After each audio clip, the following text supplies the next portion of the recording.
Chers amis, aujourd'hui, c'est un jour où l'on devait prendre soin de soi, de la tête aux pieds, hein? Gommage, masque, cheveux, faire son ménage, de la chambre au salon, parce que nous sortons tous les jours. Aujourd'hui, je vais me chouchouter mon visage. Je vais faire le masque à l'argile au lait de chèvre. Mais je vais commencer par faire mon gommage avec du gossel dans l'eau. Les amis, je suis désolée, j'ai oublié d'éteindre ma radio. Je ne sais même pas comment faire pour enlever le son. Mais je pense que vous allez m'écouter, hein. Vous allez voir comment je vais nettoyer mon visage avec le coton à base du sel dans l'eau, et puis ça va enlever les impuretés avant que je mette le masque.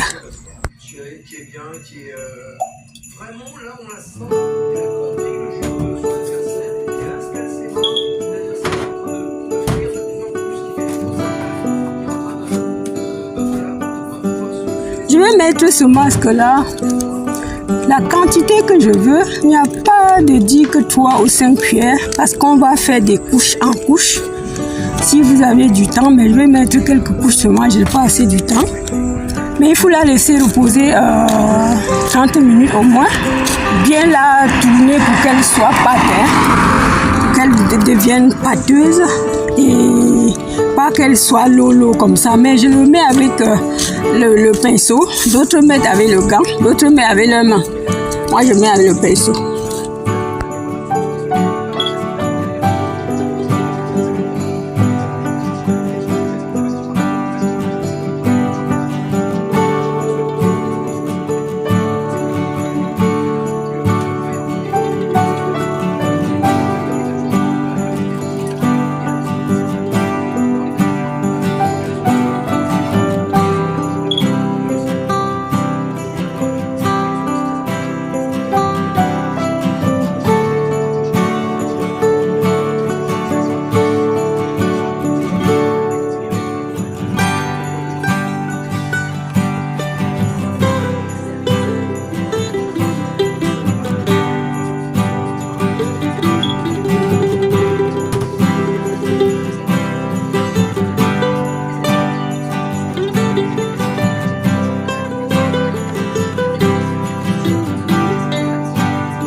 Oui, cher ami, j'ai laissé reposer 30 minutes. Là, je vais le poser maintenant.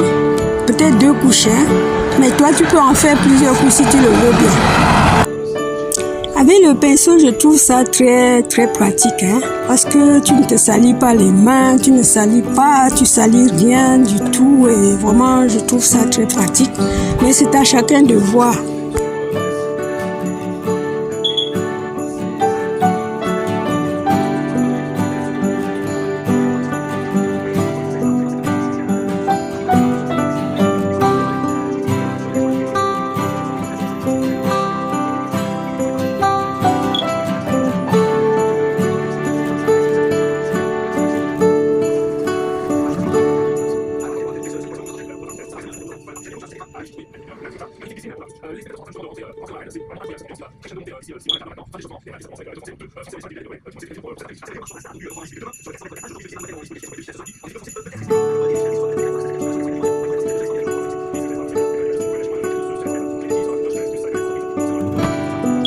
J'ai déjà fini de mettre mon masque en attendant que ça sèche. Je vais faire ma vaisselle, nettoyer un peu de partout là.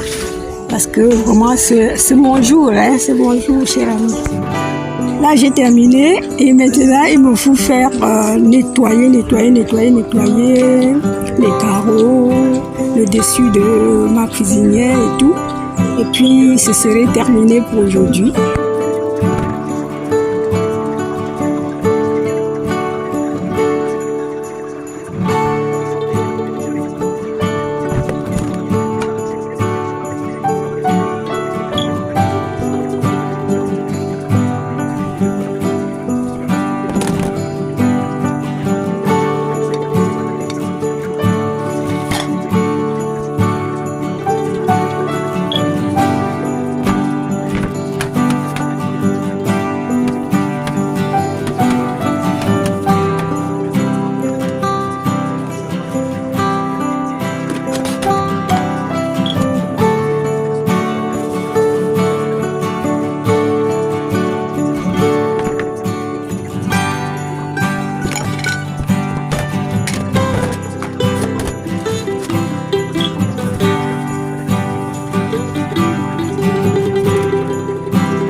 Cher ami, je vais te montrer comment je fais ma boisson énergisante, très rafraîchissante.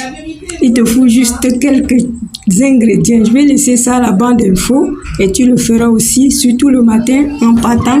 Le matin au travail, c'est très très génial.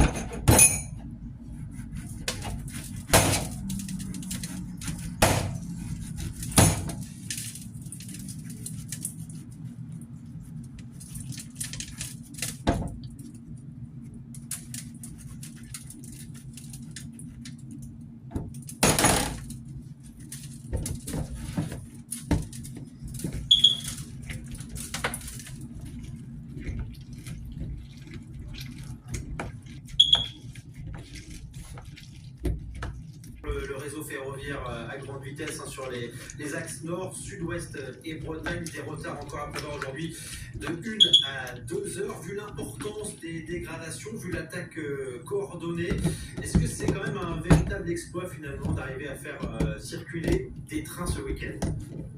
Alors effectivement, on peut souligner l'engagement sans faille des cheminots qui ont répondu présent, comme toujours, comme à chaque événement, d'ailleurs, qu'il soit exceptionnel ou pas, pour faire circuler les trains au plus vite. Donc là, ils sont mobilisés depuis hier matin très tôt, toute cette nuit, et encore bien évidemment pour tout le week-end, pour permettre de rétablir au plus vite, même si c'est déjà le cas sur certains axes avec des trains qui reprennent.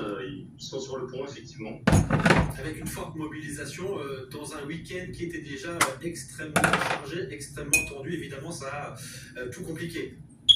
Alors oui, mais c'est aussi du coup dans les gares, il y avait des volontaires, hein, puisqu'on parle souvent de voyageurs, de réseaux, mais en fait c'est l'ensemble des sociétés de SNCF, puis 6 sociétés qui sont mobilisées avec tous les salariés qui étaient déjà volontaires dans toutes les gares pour accompagner les voyageurs, soit pour partir en vacances, pour assister aux épreuves des JO. Donc là, ils sont sur place, on a ils sont venus renforcer, puis évidemment il y a les équipes de réseau qui sont sur le terrain pour rétablir au plus vite les circulations et rétablir, on va dire, l'aspect technique et opérationnel. Mais c'est bien l'ensemble du corps cheminot qui est sur le travail sur le terrain pour que tout circule et pour que les voyageurs puissent s'y retrouver. Ces sites qui ont été vandalisés dans cette attaque coordonnée, on le rappelle, ce sabotage, ils n'étaient pas assez sécurisés. Alors, est-ce que les sites n'étaient pas assez sécurisés? Ça, c'est encore un peu tôt pour le dire. Il y a un peu plus de 27 000 km de ligne aujourd'hui sur le réseau, hein, donc c'est quand même extrêmement compliqué, et environ 2500 en ligne à grande vitesse, les TGV. Donc, même si toutes les lignes LGV sont grillagées, c'est quand même extrêmement difficile d'avoir une surveillance 100% sur le réseau. Nous, on demande effectivement des effectifs supplémentaires et des moyens, notamment pour entretenir l'infrastructure. Donc, il faudra pas qu'on aille non plus dans des extrêmes où ce soit sécurisé à 100%. On n'y arrivera pas. C'est un peu comme les lignes d'électricité ou même le réseau routier. Il y a C'est parce que il y a toujours un point d'accès aussi où une compétence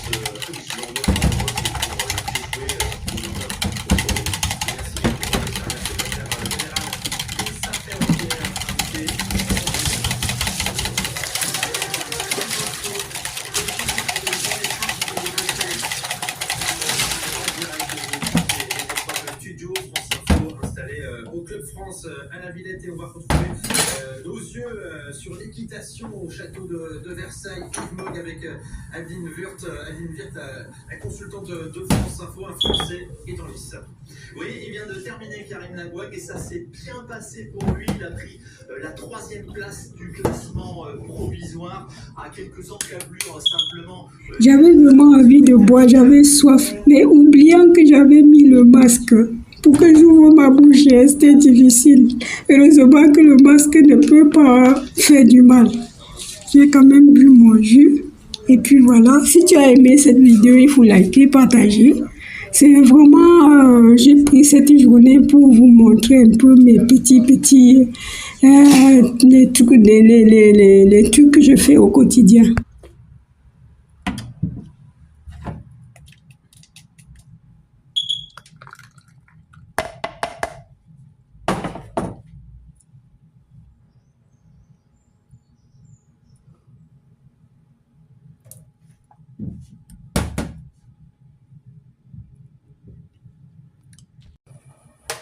Ici, je vais faire un petit doublon, hein, mais je ne vais pas doubler beaucoup. Ça, c'est la 2e fois. Donc, après, quand ça sèche, j'enlève.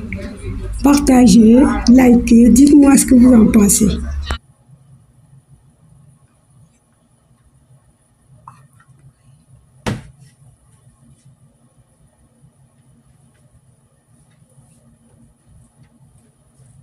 Vous allez constater la petite boîte là qui peut vraiment mettre de l'eau en jet. C'est très bien si vous voulez doubler ça en plusieurs fois. Vous mettez un peu d'eau dedans, vous mettez dessus, ça sèche, vous remettez.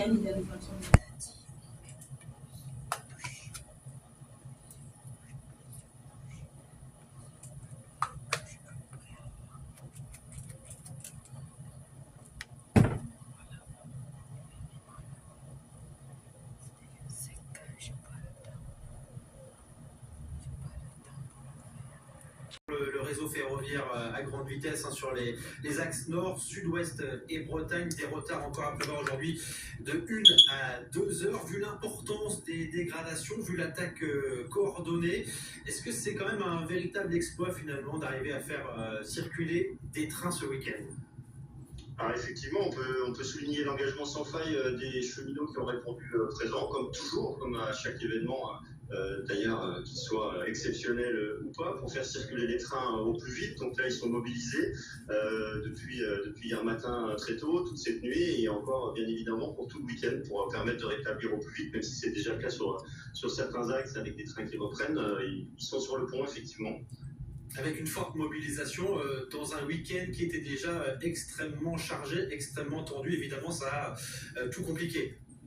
Alors oui, mais c'est aussi du coup dans les gares, il y avait des volontaires, hein, puisqu'on parle souvent de voyageurs, de réseaux, mais en fait c'est l'ensemble des sociétés de SNCF, les 6 sociétés qui sont mobilisées avec tous les salariés qui étaient déjà volontaires dans toutes les gares pour accompagner les voyageurs, que ce soit pour partir en vacances, pour assister aux épreuves des JO. Donc là, ils sont sur place, il y en a d'autres qui sont venus renforcer, et puis évidemment il y a les équipes de réseau qui sont sur le terrain pour rétablir au plus vite les circulations et rétablir, on va dire, l'aspect technique et opérationnel. Mais c'est bien l'ensemble du corps cheminot qui est sur le travail sur le terrain pour que tout circule et pour que les voyageurs puissent s'y retrouver. Ces sites qui ont été vandalisés dans cette attaque coordonnée, on le rappelle, ce sabotage, ils n'étaient pas assez sécurisés. Alors, est-ce que les sites n'étaient pas assez sécurisés? Ça, c'est encore un peu tôt pour le dire. Il y a un peu plus de 27 000 km de ligne aujourd'hui sur le réseau, hein, donc c'est quand même extrêmement compliqué, et environ 2500 en ligne à grande vitesse où circulent les TGV. Donc, même si toutes les lignes LGV sont grillagées, c'est quand même extrêmement difficile d'avoir une surveillance 100% sur tout le réseau. Nous, on demande effectivement des effectifs supplémentaires et des moyens, notamment pour entretenir l'infrastructure. Donc, il faudra pas qu'on aille non plus dans des extrêmes où que ce soit sécurisé à 100%. On n'y arrivera pas. C'est un peu comme les lignes d'électricité ou même le réseau routier. Il n'y a pas de point. Il y a toujours un point d'accès possible ou une compétence mise en œuvre malheureuse pour déjouer ce qui est mis en œuvre, pour surveiller. Merci beaucoup Fabrice Charrière, secrétaire général UNSA Ferroviaire, invité.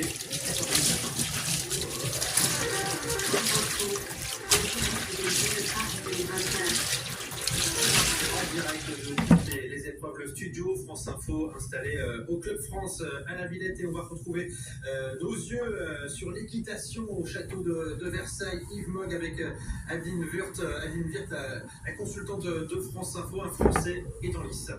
Oui, il vient de terminer Karim Lagouag et ça s'est bien passé pour lui. Il a pris la 3e place du classement provisoire à quelques encablures simplement du leader, le Britannique.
Oui, cher ami, comme je vous avais dit, hein, que moi je fais le bénévolat. Bonne journée, merci. Merci, au revoir. Là.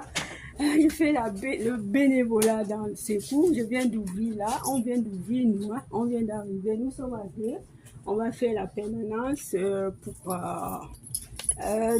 13h30 à 15h30. Voilà, les chers amis. Donc, moi, j'aime bien vous montrer ce que je fais. Hein. Ça me fait plaisir que vous connaissiez un peu ma vie parce que je vous dis tout alors.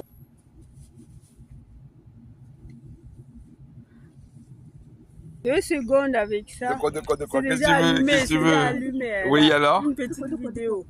Hein? Où ça? Ici. Ici. Ah, la photo. Oh, d'accord. Ah, la photo comme si elle était à la plage. Juste quelques secondes.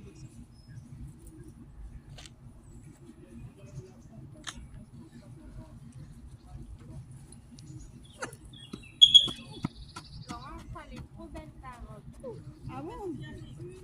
Ah, merci. Merci. Et il y a qui m'avait dit que c'est plus